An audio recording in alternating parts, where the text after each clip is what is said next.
Hello, everybody. This is Nicole Whitlock with eCom Sellers, and this is the Print on Demand Challenge. I believe day 10.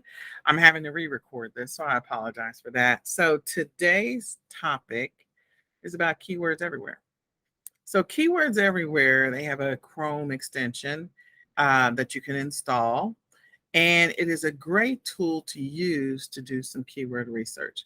Because on this journey of selling things online, you do eventually have to start getting better and better at keyword research. And so there's a couple of different tools that we're covering during this challenge. And so Keywords Everywhere is one of them that I highly recommend. So here's the deal with Keywords Everywhere. The price on Keywords Everywhere is $10. You get $10 1 year, and you get 100,000 credits. The chances are unlikely that you'll use all 100,000 credits, but you do get 100,000 credits. So once you purchase this, you're going to go through an installation key process. What I would encourage you to do is you can go to YouTube, if I spell YouTube right. You can go to YouTube and type in Keywords Everywhere.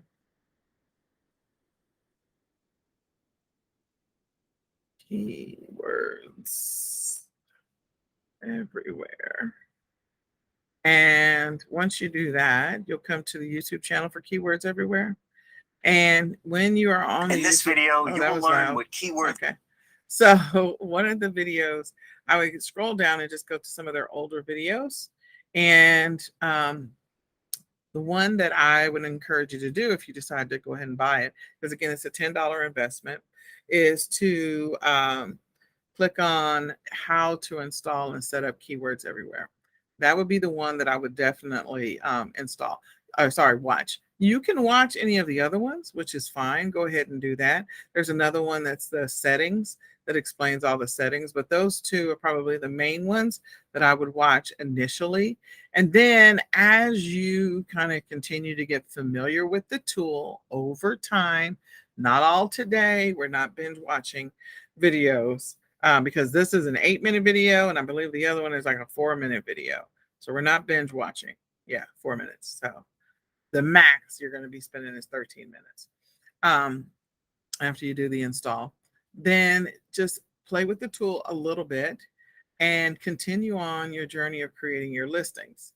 So when you do install it, what you're going to see, and it's taken me a while to get this resolved, I tried to resolve this the other day, is you'll see all of these options, some stats, I have my invoice, settings, contact, and then I have all these options. So the green light will be on, the fact that it's installed, and I can use any of these options to begin the process to do any research that I want to do for any specific keywords.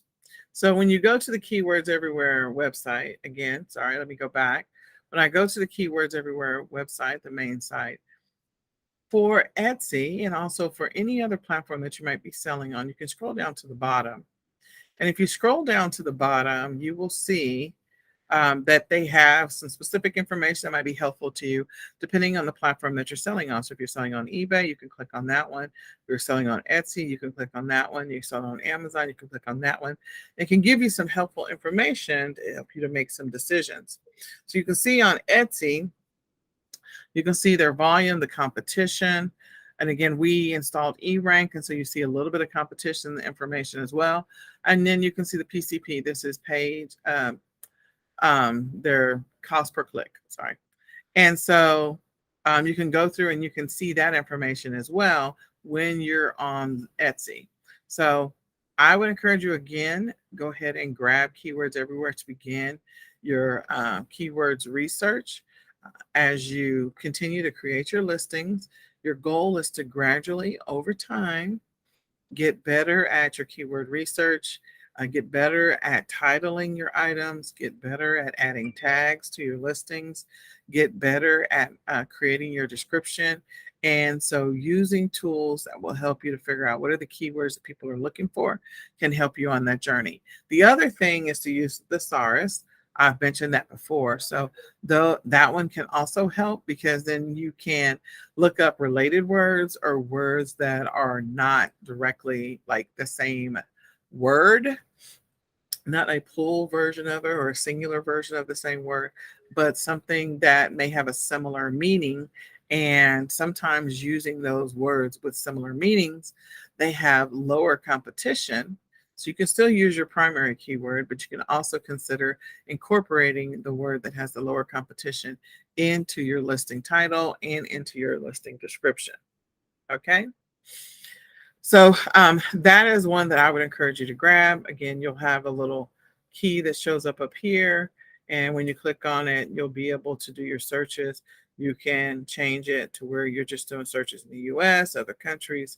But again, the information that you'll get is fantastic. And I don't want you to sit here and binge watch. I want you to go and, just um, consider buying it and then installing it.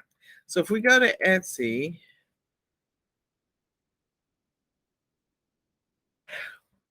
and we begin, sorry, I'm no longer in incognito, so all of my Chrome extensions are starting to launch. I have a lot of Chrome extensions, finally. So one of the things that you're going to work on as you continue to get better at creating your listings is you're going to get better at the keywords, you're going to get better at the titles. Then that's going to help you to start ranking and getting reviews for your listings. It's going to help you to start getting more sales on your products over time. It's going to be slow going initially, but eventually you will build up some momentum into your selling. The other thing I would look at is as you continue to move through this journey of starting to sell on Etsy, keeping your primary idea and concept in mind at the beginning of your journey for the print on demand challenge, also be looking at the opportunity to sell seasonal things or to sell holiday things as those trends come up. So, Father's Day is coming up. And so those are words that people might be looking for. So as you think through the holidays, you can type in father.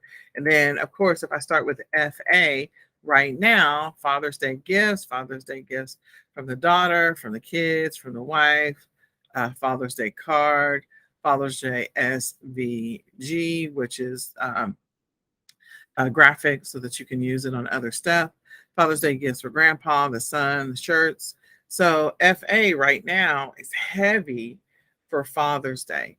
And your product that you're creating, the one that we're starting off with the concept, you may create versions of it that are applicable to upcoming holidays. You may create versions of it that will be applicable universally, but you can tag it as those holidays come up, or you can create a different version of it in different color and or design or style or whatever. Use a different font so that it is more Father's Day friendly. Okay, or potentially more Father's Day appropriate. So as I look at this, some of these are great opportunities for you to think about your products. So I'm going to do Father's Day, and I am going to include the word scriptures because I know on the Print on Demand Challenge, we have a lovely lady who is doing some scriptures. Well, she's really creating, in my mind, it's a devotional, but that's probably not what she's calling them. So we call them scripture cards. But so this one is a printable Father's Day card that they've created over here. They've got some other coloring designs for Bible verses. And what I can do is I can this down to, now we have it down to the printable. And this one's a great one. Someone can print it off and just frame it. That one's the SVG file. Here's some printable cards for the tags for the church.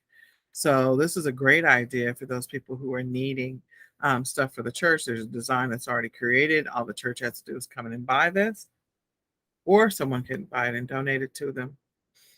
So there's a few different ones that are fantastic. Let me just make sure that stay in the call. So in any case, I think that this is a great, there's some good ideas in here. Oh, these are cute. So Christian printable coloring sheets. So if long-term bigger picture, you're going to produce a coloring book, that's a great one. These are, I mean, for me, these are like book marks, but this may not be bookmarks. Let me just rest my mouse and see what they say they are. Yeah, they're bookmarks. Okay. Fantastic idea. And it's all font and it's all in black and white. So think about those holidays that are coming up. So we have Labor Day that is coming up. Well, 4th of July before that. Sorry. So we have the 4th of July.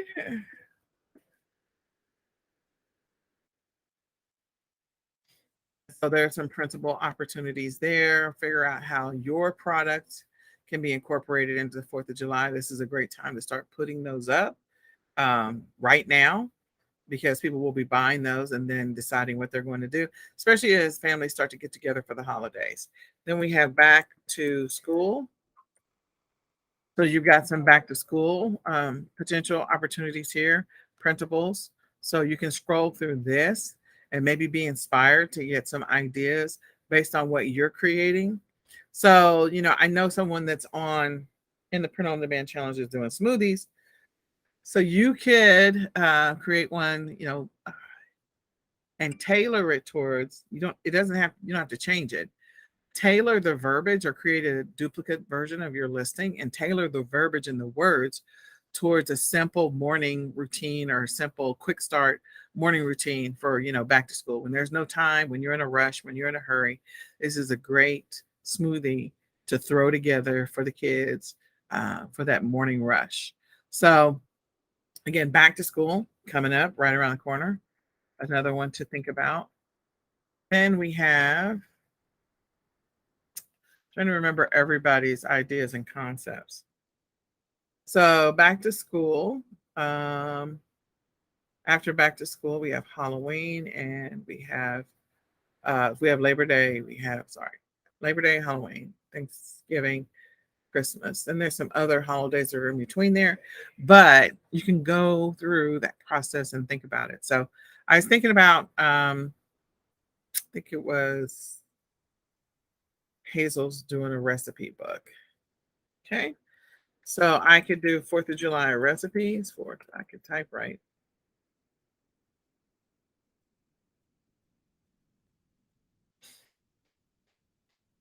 And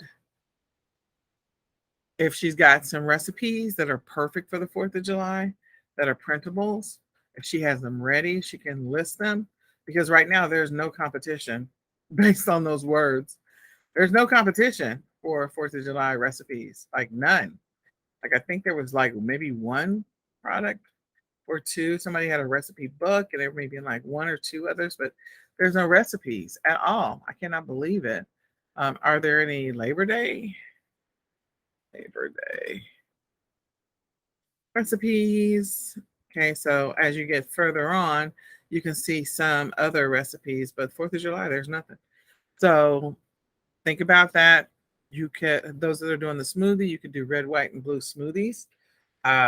So get those combinations where there's some red, white, and blue. Use the strawberry for the red, the blueberries, or the blackberries. They look blue anyway. And then do a vanilla smoothie, something like that, or something that has banana in it, and maybe apple and pear, green apple, green pear. So then that way it's sort of a red, white, and blue looking 4th of July smoothie. So these are all ideas for you. Think about your specific thing that you're selling and figure out how you can incorporate the holidays in it so you can create different versions of the same product, thereby repurposing all the work that you've already done, just changing the colors in the background, adding some new words. So cloning that cover photo, changing the words, changing the colors, changing the background.